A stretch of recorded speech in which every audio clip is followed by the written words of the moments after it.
Student, we are going to study chapter 11, Forced Work and Energy. What is the learning objective of this chapter?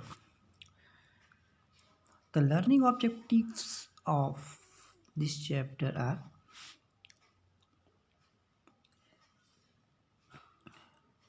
after completing this chapter, we shall be able to define force, list effects of force, know types of force, know types of simple machines, know what is work, and last one is describe energy and its sources. Okay, तो इस chapter को study करने के बाद आप force को define कर पाओगे, आप फोर्स के इफेक्ट्स को राइट कर पाओगे, उसकी लिस्ट कर पाओगे, आप डिफरेंट टाइप्स की फोर्स यानी टाइप्स ऑफ फोर्सेस को जान पाओगे. ठीक है, आप टाइप्स ऑफ सिंपल मशीन्स के बारे में जान पाओगे, अलग अलग मशीन्स के बारे में जान पाओगे. ठीक है, यानी मशीन्स के टाइप्स के बारे में. Next, know what is work, और आप बता पाओगे कि वर्क क्या चीज़ है.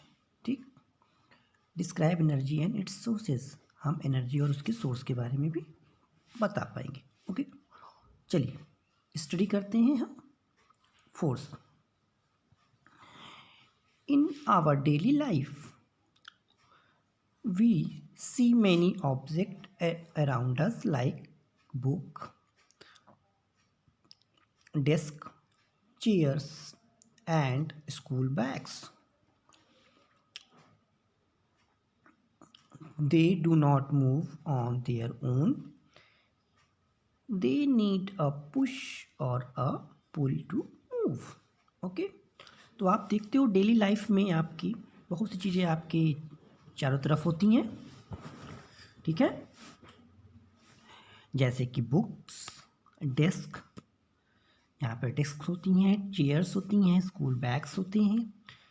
लेकिन आपने देखा कि वो अपने आप से मूव नहीं कर सकती जब तक आप उसको कोई चीज़ अपनी जो एनर्जी है यूज़ करके उसको अपने पास खींच के लाते नहीं हो, या फिर उसको पुश करके दूसरी जगह नहीं कर देते. ठीक है, तो वो तब तक अपनी जगह से नहीं जाती. ठीक है, सो इन सब चीज़ों को क्या ज़रूरत होती है अपनी जगह से हटने के लिए, मतलब एक जगह से दूसरी जगह पे मूव करने के लिए.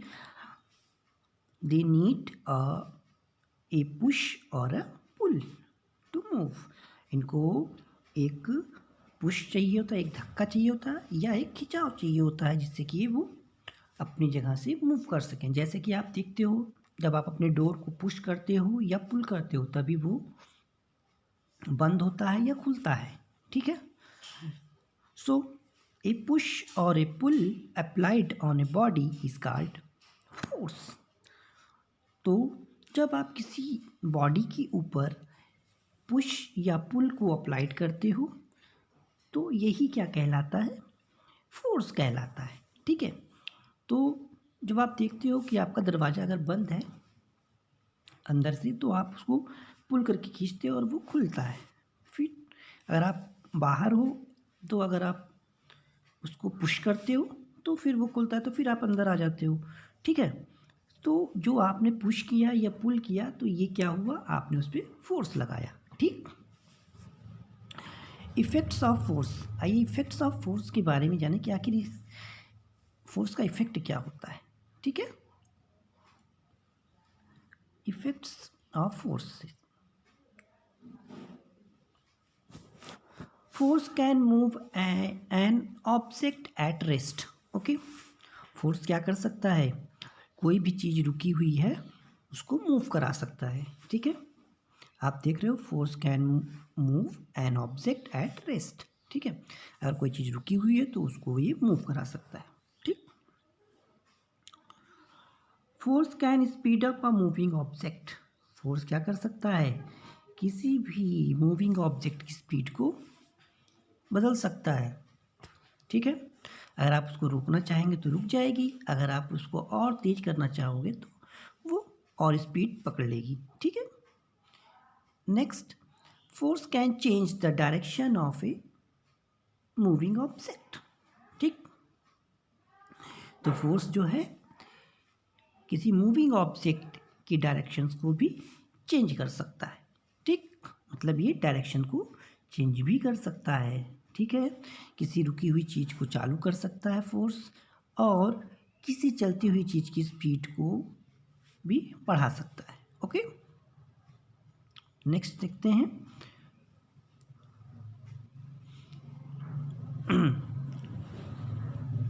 Force can stop a moving object.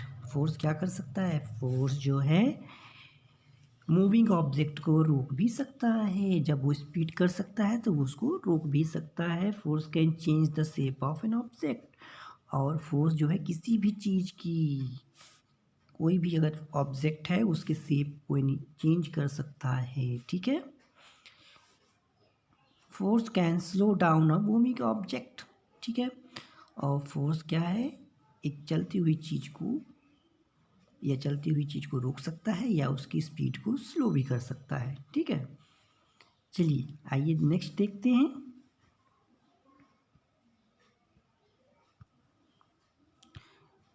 Types of force, okay. Force can be of different types. Force कई तरह के हो सकते हैं, ठीक है।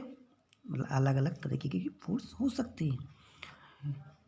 There are two types of force which act all time, namely, यहाँ पे हम दो टाइप्स की फोर्स की बात करेंगे जो हमेशा लगते रहते हैं, ठीक है। फर्स्ट है हमारा ग्रेविटेशनल फोर्स एंड सेकंड है फ्रिक्शनल फोर्स, ठीक है।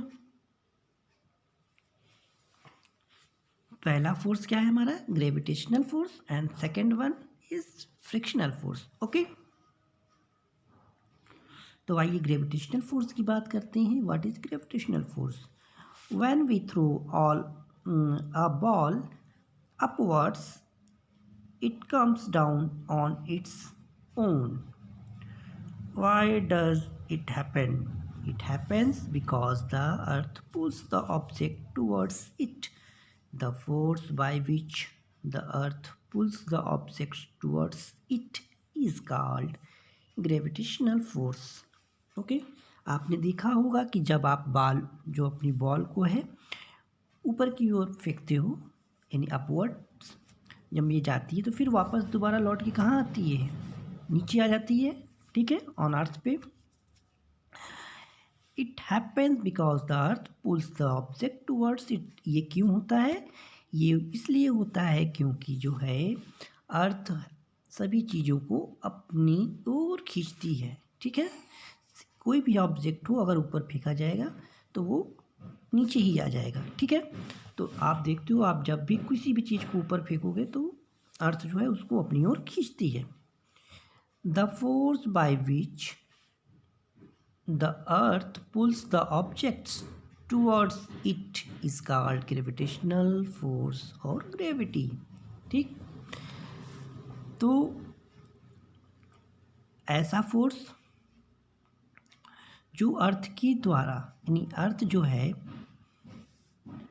किसी भी चीज़ को अपनी तरफ खींच लेती है, मतलब ऐसा फोर्स जो अर्थ लगाती है, किस लिए? चीज़ों को अपनी ओर खींचने के लिए। तो ऐसे फोर्स को हम कहते हैं ग्रेविटेशनल फोर्स, ठीक है। The force by which the earth pulls the object towards it, it is called gravitational force. Even when an object is at rest, force of gravity acts on it. जब आप rest में भी रहते हो या कोई ऑब्जेक्ट जो है रेस्ट में भी है, फिर भी उस पर क्या होता है? फोर्स ऑफ ग्रेविटी वर्क करता रहता है, ठीक है। जब आप अगर आराम भी करते हो या कोई चीज़ ऐसे भी रखी है तो भी उसके ऊपर जो फोर्स ऑफ ग्रेविटी है वो वर्क करता रहता है। ठीक है, चलिए हमारा नेक्स्ट फोर्स है friction. Okay, when you roll a ball on a floor, it gradually slows down and stops. Why does it stop? It stops due to friction.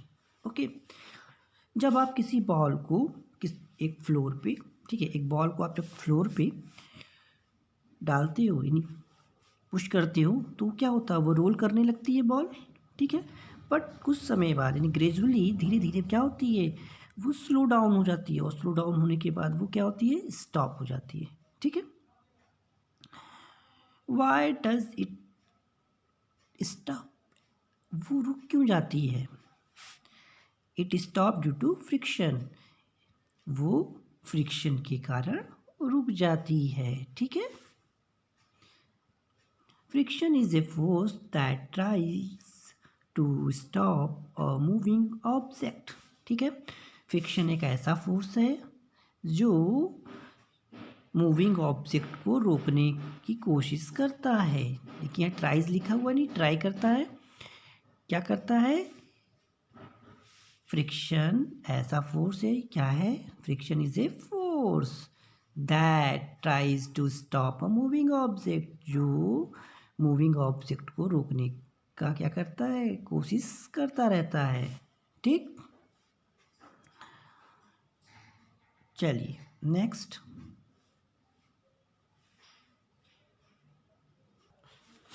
आइए एक्टिविटी को देखते हैं। Push a heavy object on a rough surface, then push the same object on a smooth surface. इस activity में आपको क्या करना है, सबसे पहले आप एक ऑब्जेक्ट को लीजिए, ठीक है, किसी ऑब्जेक्ट को लीजिए और उसको रफ सरफेस पे मूव कराइए।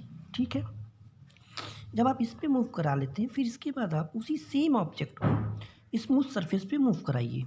ठीक है, फिर आप क्या देखते हो, in which condition do you apply more force, आपको किस कंडीशन में ज़्यादा फोर्स अप्लाई करना पड़ता है। ठीक है, we need to apply more force to move the object on a rough surface, so we can say that friction is less on smooth surface as compare to rough surface. तो हमें जो है rough surface पे ज़्यादा force का use करना पड़ता है in comparison to smooth surface पे। ठीक है, किसी भी ऑब्जेक्ट को जब आप मूव कराते हो तो आपको क्या करना होता है, जब आप रफ सरफेस पे उसको मूव कराओगे तो आपको जो है ज़्यादा फोर्स का यूज़ करना होगा, क्योंकि वहाँ पे क्या वर्क कर रहा होता है, फ्रिक्शन। ओके, बट उसी ऑब्जेक्ट को जब आप स्मूथ सरफेस पे मूव कराते हो तो आपको क्या महसूस होता है, वहाँ पे आपको लेस फोर्स का यूज़ करना पड़ता है। दैट मीन्स वहाँ पे जो फ्रिक्शन है that is lesser then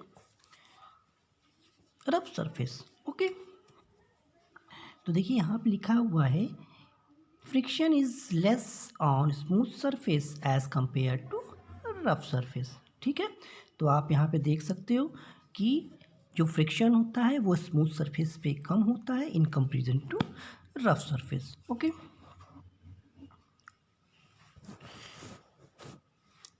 in general smooth surfaces like glass, ice cause less friction, while rough surfaces like a carpet produce more friction. Okay, आप जैसे देखोगे स्मूथ सरफेसेस आपको कहाँ मिलेंगी, जैसे कि आप ग्लास देख लो, जो आपके घर मिरर आता है उस पर आप देखो, वो मिरर कैसा होता है, स्मूथ होता है। अगर आप उस पर किसी भी चीज़ को मूव या किसी ऑब्जेक्ट को मूव कराओगे तो वो स्लिप करेगा, मीन्स वहाँ पे आप देखोगे बहुत कम फोर्स का यूज़ करना पड़ेगा आपको। ठीक है, इसी तरह आइस में भी होता है। बट जब आप रफ सरफेसेस में किसी ऑब्जेक्ट को मूव कराते हो जैसे कि कारपेट, ठीक है। जैसे कि आप अपनी रोड को ही देख लो, रोड पे भी आप जाओगे वहाँ पे देखोगे और जो आप चलते हो तो आपको फ्रिक्शन लगता है, ठीक है। तो आप जो है वहाँ पे फोर्स का यूज़ करते हो जिसकी वजह से आप चल पाते हो, और वहीं पे आप अगर मिरर पे चलोगे तो आप स्लिप करने लगोगे, ठीक है। तो वहाँ पे लेस फ्रिक्शन है। उसी तरह आप देखते हो जब आपकी व्हीकल्स मूव करती हैं तो वहाँ पे क्या होता है, जब रोड अच्छी होती हैं तो क्या होता है, वो ईज़िली मूव कर जाती हैं। बट वही अगर रोड ख़राब हो तो क्या होगा, वहाँ पे वो ईज़िली मूव नहीं कर पाएंगी और उनको ज़्यादा फोर्स का यूज़ करना पड़ता, ठीक है। तो आपको पता चल गया कि स्मूथ सरफेसेस पे क्या होगा, लेस फ्रिक्शन होगा, ठीक है। स्मूथ सरफेस पे लेस फ्रिक्शन होगा, ठीक है। एंड वाइल रफ सरफेसेस पे आपको देखोगे ग्रेटर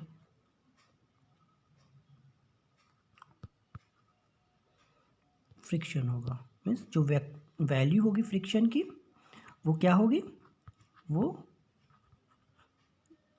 ज़्यादा होगी, ठीक है।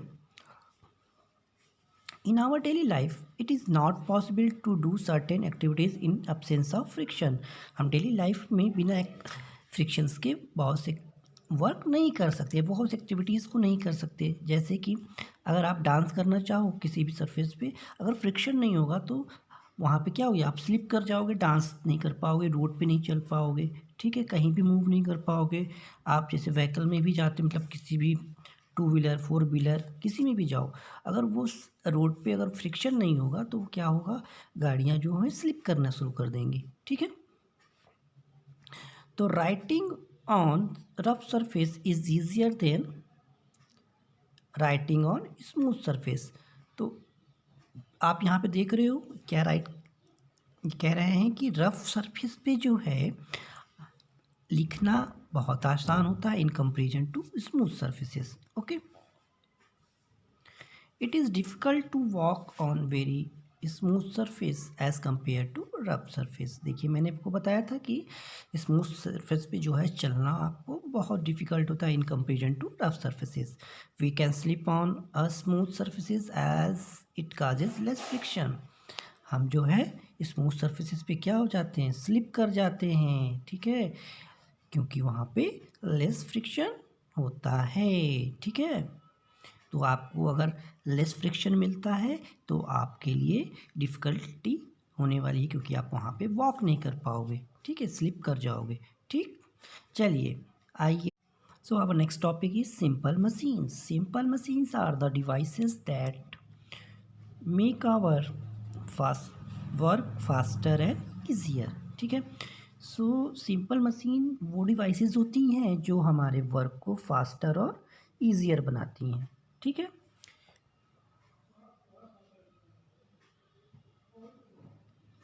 Simple machines are of different types like lever, pulley, wheel, an axle, inclined plane, ways and screw, ठीक है। तो सिंपल मशीन्स डिफरेंट टाइप्स यानी डिफरेंट टाइप्स की हो सकती हैं, ठीक है। कौन कौन सी होती हैं, लीवर, पुली, व्हील, एक्सेल, ठीक है, inclined plane, wedge and screw, ठीक है। सो दीज आर द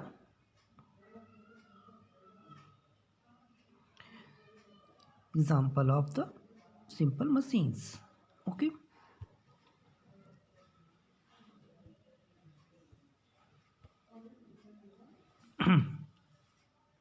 तो फर्स्ट देखते हैं हम लोग lever, okay. Lever is a simple machine use to cut things, lift weights and open lids, ठीक है। तो लीवर लीवर क्या होता है, सिंपल मशीन होता है जो कि चीज़ों को कट कर सकता है, चीज़ों को उठा सकता है एंड किसी भी लीड को ओपन कर सकता है। लीड्स मतलब जो ढक्कन होते हैं उनको ओपन करने में वर्क करता है, ठीक है। तो कट थिंग्स मीन्स जो आपका लीवर में जो चीज़ों को कट करता है, दैट इज द एग्जाम्पल। वो क्या है? सीजर्स। ओके, सीजर क्या है? एक लीवर है। ओके, लिफ्ट वेट्स, शीशा, शीशा एग्जाम्पल। जैसे कि आपने शीशा को देखा होगा, आपके जो आप प्ले करते हो कहीं पे, तो आप देखे होंगे कि ये इस तरह का एक झूला होता है जिस पे आप मूव करते हो, ठीक है। तो ये शीशा होता है, इस पे आप वन साइड में एंड सेकंड साइड में कोई दूसरा बैठ जाता है और आप इस पे अप डाउन करते रहते हो, ठीक। तो ये एक तरीके का झूला है, तो दैट इज शीशा। ओपन लीड्स, बोतल जो ओपनर होते हैं, जो बॉटल ओपनर होते हैं, ठीक है। These are the example of lever. Okay, तो आपने देखा लीवर के एग्जाम्पल में सीजर्स था। Okay, seizures. सेकंड आपने देखा वेट लिफ्ट के लिए था सी शॉ, ठीक। थर्ड बॉटल ओपनर, ठीक है। Next pulley. Pulley is a simple machine use to draw water from the well. आप देख रहे हो एक गर्ल जो है वेल से वाटर को पुल कर रही है, ठीक है। तो पुली जो होती है वो वाटर को ड्रॉ करने के लिए कहाँ से?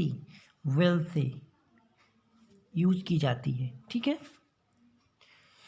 It consist of A rope running over a wheel. ये किससे बनी होती है? इट इज कंसिस्ट ऑफ, या it consist of rope running over a wheel. तो इस पुली में आप देखोगे व्हील के ऊपर एक रोप को चलाते हैं, ठीक है। तो यहाँ पे आप देख रहे हो एक व्हील है, व्हील के ऊपर जो है रो है, ठीक है। आप देखोगे इसको तो यहाँ पे व्हील है एंड व्हील के ऊपर रो है। Okay, the wheel is grooved to prevent the rope from sleeping.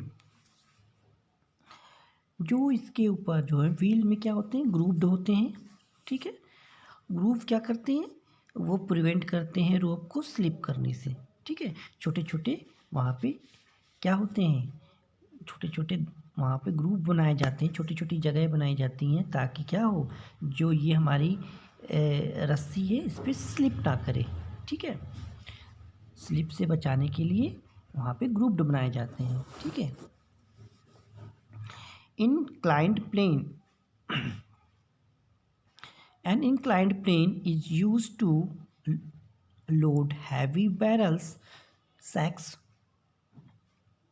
etc. onto trucks, ठीक है। आप देखो कि कोई भी भारी चीज़ को अगर आपको किसी ट्रक पे ऊंची चीज़ों पे चढ़ाना होता है तो हम ये जो इंक्लाइंड प्लेन मतलब झुका हुआ जो ये कोई आप लकड़ी का टुकड़ा ले लो और उसको लगा दो तो वो एक इंक्लाइंड प्लेन की तरह वर्क करेगा, ठीक है। जैसे कि यहाँ पे आप देख रहे हो, यहाँ पे आप देख रहे हो एक प्लाई का यूज़ किया गया है, ठीक है, एज ए इंक्लाइंड प्लेन बनाने के लिए। तो यहाँ पे देख रहे हो आप छोटे छोटे स्पेसेस भी हैं, ये ग्रुप्ड बनाए गए हैं इनको, ठीक है, ताकि कोई भी इजी से उस पर चढ़ जाए, ठीक है। तो इसका यूज़ किया जाता है हैवी चीज़ों को किसी ऊंची चीज़ पे चढ़ाने के लिए, ठीक है। जैसे कि ट्रक वगैरह पे चढ़ाने के लिए इसका यूज़ किया जाता है। ट्रक हो गया, वहाँ पे सैक्स होते हैं जैसे बोरे वगैरह हैवी, तो कोई भी चीज़ों को लोड करने के लिए हम ट्रक वगैरह में इसका यूज़ करते हैं।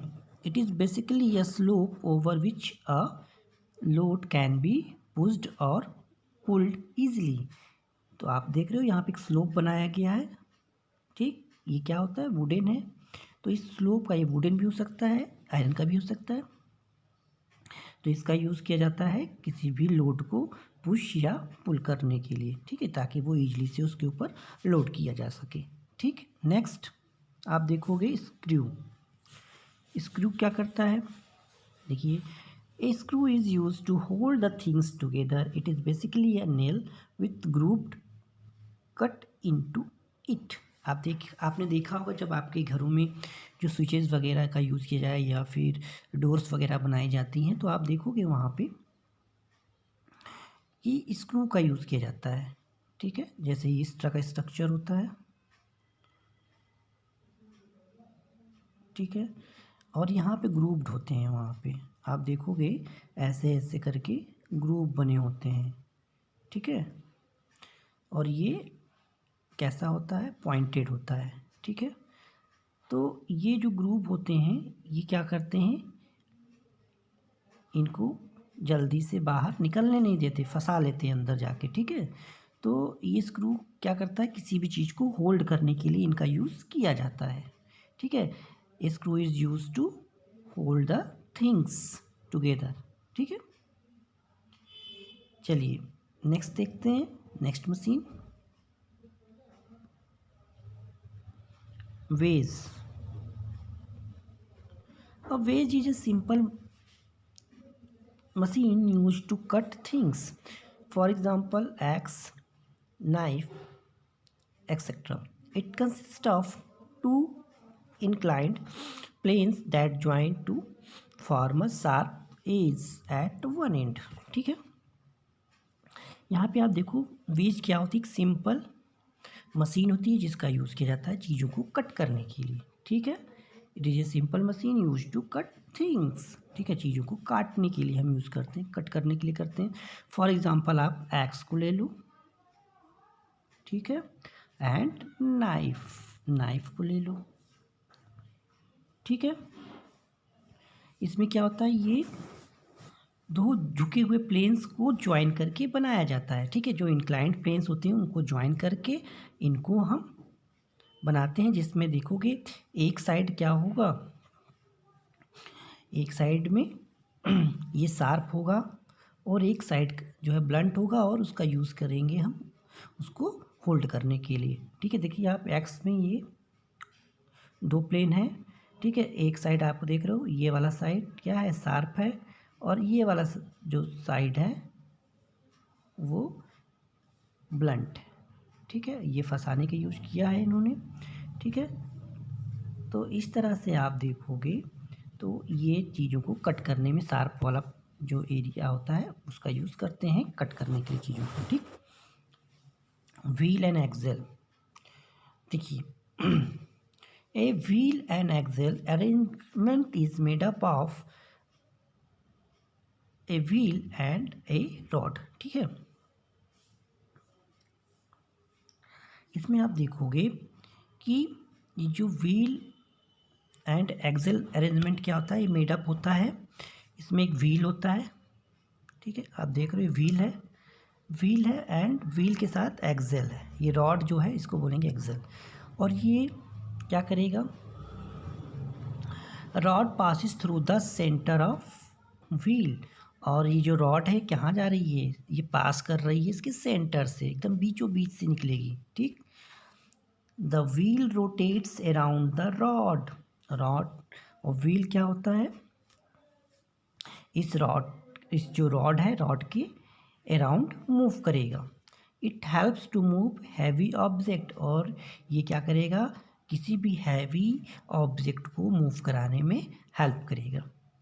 ए steering wheel and bicycle pedals are example of wheel and Excel.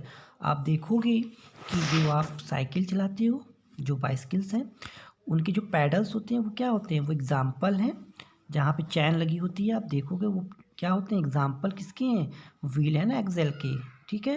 इसी के ऊपर आपकी चैन आती है, जो ये डेंटेड पार्ट होता है इसी के ऊपर चैन रहता है ना, और इसी पे आप चैन चढ़ा देते हो और ये आप पैडल घुमाते हो तो ये मूव करती है आपकी साइकिल, ठीक है। तो ये एग्जांपल है व्हील एंड एक्सेल का। इसमें आप एक व्हील होता है, ठीक है। और एक रॉड होती है जिसको आप एक्सेल बोलते हो, जो कि उसके सेंटर से होके जाती है, किसके, व्हील के सेंटर से होके जाती है, और ये हैवी चीज़ों को मूव कराने में हेल्प करता है। ठीक, चलिए नेक्स्ट टॉपिक हमारा है, that is work. Move your chair, you can easily move it. Now try to move the wall of your classroom. The wall does not move. You applied force in both the activities, but work is done only in the first case because on applying force, chair moves, but the wall does not move. तो आप क्या देख रहे हो, जब आप एक chair को मूव कराते हो यानी उस पर फोर्स लगाते हो तो क्या नहीं, पुश एंड पुल किया आपने, तो चेयर क्या हुई, one place to another place पे चली गई। ठीक है, आपने देखा कि ये जिस जगह पे है वहाँ से हट के वो दूसरी जगह पे चली गई। ठीक है, जैसे आपने पुश किया उसको या उसको पुल करोगे आप। लेकिन जब आप वही चीज़ एक वॉल पे करते हो तो वो मूव नहीं करती। ठीक है, तो अब हम जो है फर्स्ट केस में कहेंगे कि वर्क डन हुआ है, बट सेकंड केस में कहेंगे कि वर्क डन नहीं हुआ। देख रहे हो, आपने जैसे ही चेयर को मूव करा दिया पुश करके, तो वहाँ पे हम कहेंगे कि वर्क कंप्लीट हुआ है, यानी यहाँ पे वर्क डन हुआ है। बट आपने जब वॉल को मूव कराया तो वो मूव नहीं हुई, तो हम कहेंगे no work is done. Okay, work is said to be done only when a force applied on a body makes the body move in the direction of the force। ठीक है, तो work is said to be done, हम work को तभी कहेंगे कि हुआ है जब आप किसी भी बॉडी के ऊपर फोर्स अप्लाई करते हो और जो बॉडी है वो फोर्स की डायरेक्शन में ही मूव कर जाए। ठीक है, then we can say that work is completed और वर्क इज डन। तो आप देखोगे कि जैसे ही आप किसी चीज़ किसी बॉडी पे फोर्स लगाते हो और फोर्स लगाने के बाद वो मूव कर जाए वन प्लेस टू अनदर, तो आप कहोगे कि वर्क इज कंप्लीटेड या work is done. But another way, अगर आपने फोर्स लगाया और ऑब्जेक्ट जो है मूव नहीं किया, तो हम कहेंगे कि आपने फोर्स तो लगाया बट ऑब्जेक्ट मूव नहीं किया, तो हम कहेंगे वर्क इज़ नॉट कंप्लीटेड, यानी वो मूव ही नहीं हुआ, वो one place to another place गया ही नहीं, यानी डिस्प्लेसमेंट उसका हुआ ही नहीं, तो हम कहेंगे work is not completed. Okay, तो ये आपका वर्क की डिफिनीशन है। Tick the correct answer is an example of ways, तो आप यहाँ पे क्या लगाओगे, एक्स। ओके, ये एग्जाम्पल है एक्स का। ठीक है, when a force changes the position of an object is said to be, जब आप किसी भी ऑब्जेक्ट पे फोर्स लगाते हो और उसकी पोजीशन चेंज हो जाए तो आप क्या कहोगे, आप कहोगे that is work is said to be done. ठीक, वर्क हुआ है, ठीक है, क्योंकि उसकी पोजीशन चेंज हो गई है। Bottle opener is an example of, अब आप बताओ कि बोतल ओपनर जो है किसका एग्जाम्पल है, that is the example of lever, क्योंकि जब हम वहाँ स्टडी कर रहे थे तो लीवर की एग्जाम्पल क्या थे, सीजर था, ठीक है, एंड बोतल ओपनर भी था, ठीक है, शीशा भी था, तो यहाँ पे आप लीवर पे लगाओगे। ठीक है, चलिए नेक्स्ट देखते हैं, हमारा टॉपिक है एनर्जी। ठीक है, तो जो आपको पता है कि सभी को अपने वर्क को अच्छे से करने के लिए क्या करना, क्या चीज़ की ज़रूरत होती है, दैट इज़ नीडेड एनर्जी। क्यों, इसीलिए हम लोग क्या करते हैं, खाना खाते हैं। ठीक है, we take food by which we can get energy. Okay, energy is the ability to do work. ठीक है, एनर्जी वो क्या है, एबिलिटी है किसी काम को करने की। ठीक है, we need energy to do anything, हम किसी भी चीज़ को करें तो हमें क्या ज़रूरत पड़ेगी, एनर्जी। ठीक है। जब भी हम किसी भी काम को अगर हम करना चाहें तो हमें एनर्जी की ज़रूरत होगी। फ्रॉम लिफ्टिंग, पुशिंग और पुलिंग टू ब्रीदिंग, लाफिंग और talking, we need energy to live. आप कुछ भी काम करो, चाहे आप किसी चीज़ को उठाओ, पुश करो, पुल करो, या आप जब सांस भी लेते हो यानी ब्रीथ भी करते हो, फिर भी आपको एनर्जी ज़रूरत होगी। लाफ करते हो या टॉक करते हो, प्ले करते हो, कुछ भी करो, कोई भी चीज़ करो, आपको क्या ज़रूरत होगी? एनर्जी की ज़रूरत होगी। ठीक है। So we need energy to live. और हमें ज़िंदा रहने के लिए क्या चाहिए? एनर्जी चाहिए। अगर एनर्जी नहीं रहेगी तो हम मर जाएंगे। ठीक है। तो energy is the ability to do work. तो एनर्जी क्या है? वर्क करने की एबिलिटी है। ठीक। अगर हम कोई काम करना चाहेंगे तो हमें एनर्जी की ज़रूरत होगी। ठीक है। चलिए नेक्स्ट चलते हैं। Sources of energy. Most of the energy on the earth comes from the sun. Some other sources of energy are wind and water. तो आपको पता है कि जो अर्थ पे एनर्जी का सोर्स है वो सबसे इम्पोर्टेंट सोर्स क्या है? दैट इज़ सन। सन जो है हमारे अर्थ पे एनर्जी का सबसे बड़ा सोर्स है। Okay. Some other sources of energy are wind and water. और अदर एनर्जी सोर्सेज क्या हैं हमारे अर्थ पे? एनर्जी सोर्सेज हैं विंड एंड वाटर। ठीक। विंड और वाटर से भी हमें एनर्जी मिलती है। First, sun. The sun is the main source of energy on the earth. ठीक है। जो अर्थ पे मेन सोर्स एनर्जी का क्या है? That is sun. The energy that we get from the sun is called solar energy.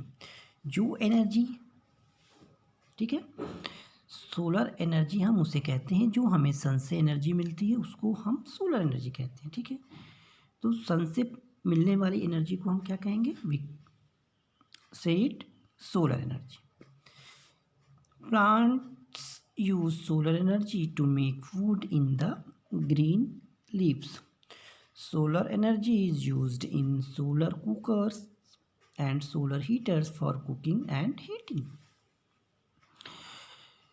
Plants जो है solar energy का यूज़ करके अपने फूड को बनाते हैं।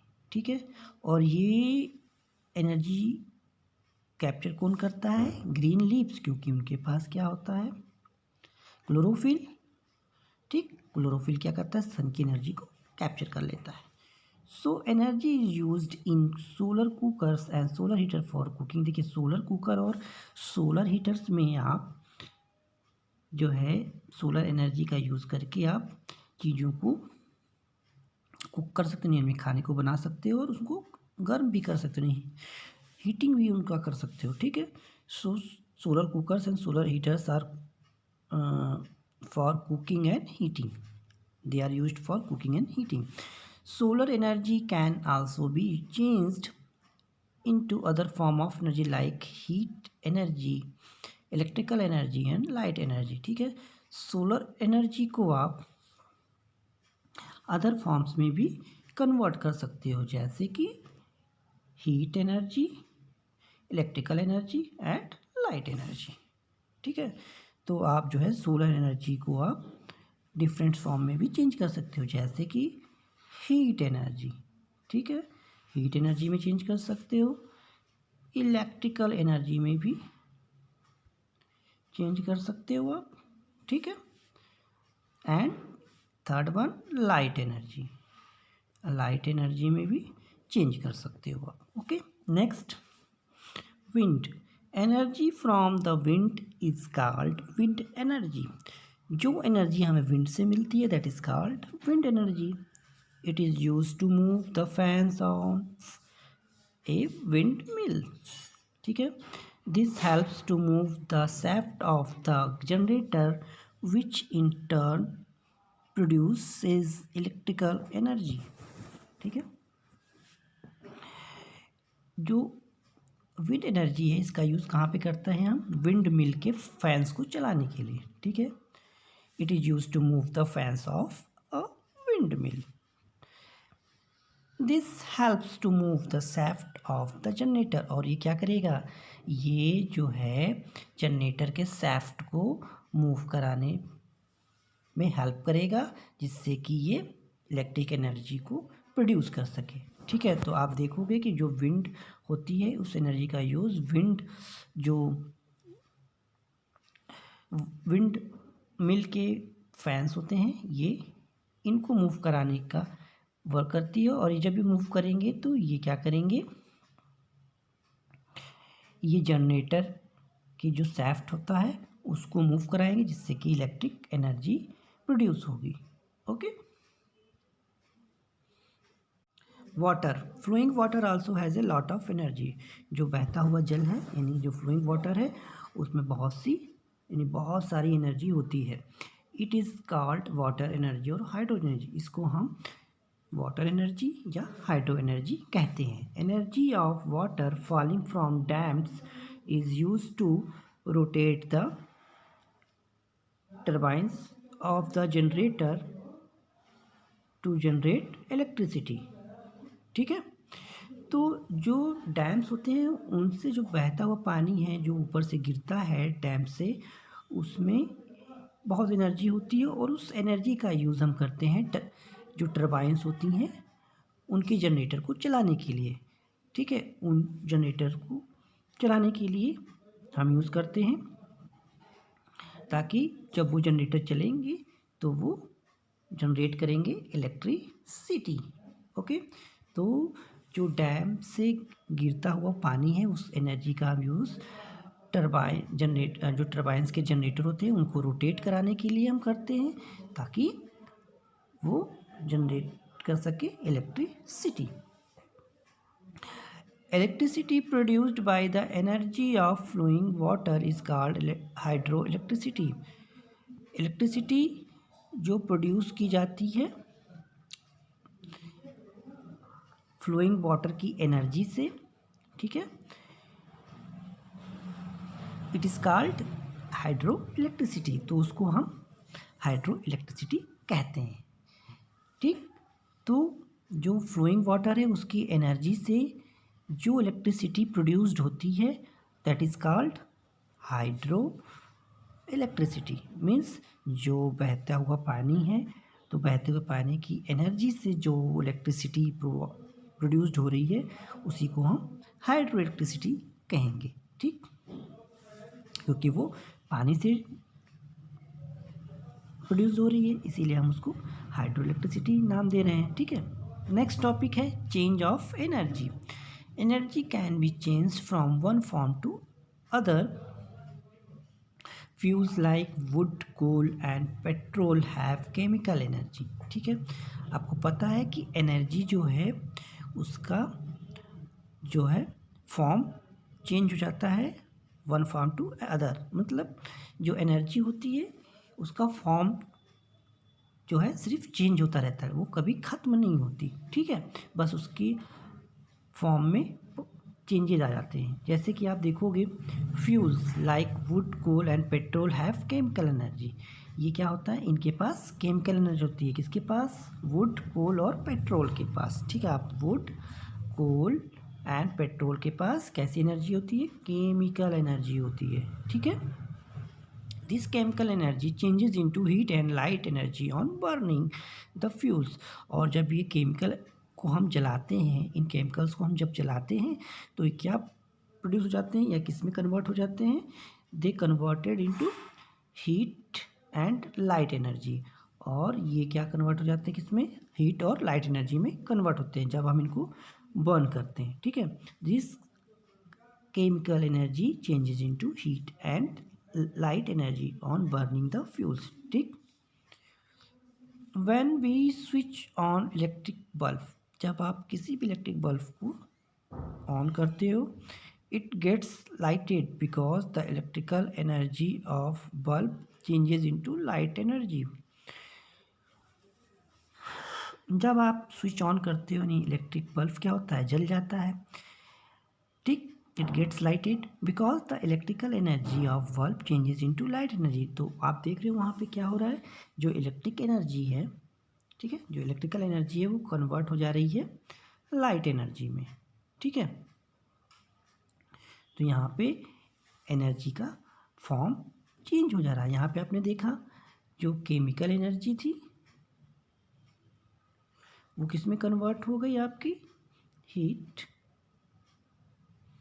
एंड लाइट में, ठीक है। एंड जब आप लाइट, आपने बल्ब को ऑन किया, ठीक, जब आप स्विच को ऑन करते हो तो वहाँ पे क्या होता है, आपका बल्ब जल जाता है। तो वहाँ पे आप देखोगे वहाँ पे electrical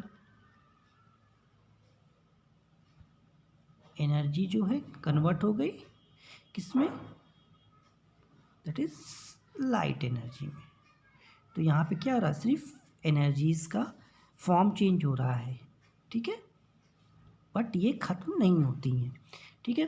kinetic energy is the energy of an object due to its motion. And यहाँ आप देखोगे no more, kinetic energy is the energy of an object due to its motion. जो काइनेटिक एनर्जी होती है वो ऑब्जेक्ट के motion के कारण होती है, ठीक है।